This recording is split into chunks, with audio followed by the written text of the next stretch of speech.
மத்திய அரசு ஊழியர்களுக்கு பொங்கல் விடுமுறை கட்டாயம் இல்லை என்பது மிக பெரும் சர்ச்சையை ஏற்படுத்தியுள்ளது. உண்மையில் இந்த விவகாரத்தில் என்ன நடந்திருக்கிறது என்பது குறித்து மத்திய அரசு ஊழியர் சங்க வட்டாரத்தில் விசாரித்த போது அது விருப்ப விடுமுறையாக மாற்றப்பட்டுள்ளது தெரியவந்தது. அது குறித்து அலசுகிறது இந்த தொகுப்பு. நாடு முழுவதும் மத்திய அரசு ஊழியர்களுக்கான கட்டாய விடுமுறை பட்டியலை அரசு ஒவ்வொரு ஆண்டும் வெளியிடுவது வழக்கம். இந்த ஆண்டு மத்திய அரசுக்கான கட்டாய விடுமுறை பட்டியல் கடந்த ஜூன் மாதம் வெளியிடப்பட்டது. அதில் இந்த ஆண்டு பொங்கல் பண்டிகை கட்டாய விடுமுறை பட்டியலில் இடம்பெறவில்லை. மாறாக விருப்ப விடுமுறை பட்டியலில் இருக்கிறது.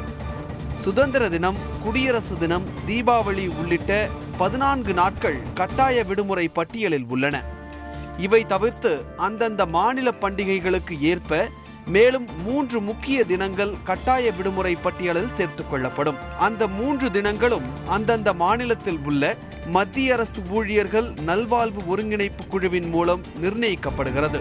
ஆக இந்த ஆண்டு கட்டாய விடுமுறை பட்டியலில் பொங்கல் பண்டிகை இடம்பெறாமல் போனதற்கு காரணம் தமிழகத்தில் உள்ள இந்த குழுவின் பரிந்துரையே. அவர்கள் ஏன் இப்படி ஒரு பரிந்துரையை செய்ய வேண்டும் என்பதற்கு பின்னாலும் ஒரு காரணம் சொல்லப்படுகிறது. இந்த ஆண்டு பொங்கல் பண்டிகை சனிக்கிழமை வருகிறது. அதுவும் மாதத்தின் 2வது சனிக்கிழமை. மாதத்தின் 2வது சனிக்கிழமை பெரும்பாலான மத்திய அரசு நிறுவனங்களுக்கு வழக்கமான விடுமுறை. இதனால் பொங்கல் பண்டிகையை கட்டாய விடுமுறை பட்டியலில் சேர்க்காமல் விருப்ப விடுமுறையில் சேர்த்துள்ளனர். மேலும் பொங்கல் பண்டிகைக்கு பதிலாக தசரா பண்டிகை விடுமுறை மேலும் ஒரு நாள் கூடுதலாக அதிகரிக்கப்பட்டுள்ளது.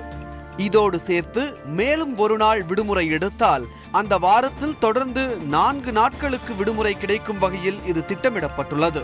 ஆக மொத்தம் விடுமுறை நாட்கள் நாடு முழுவதும் இருப்பது போலவே தமிழகத்திலும் 17 நாட்களாகவே தொடர்கிறது.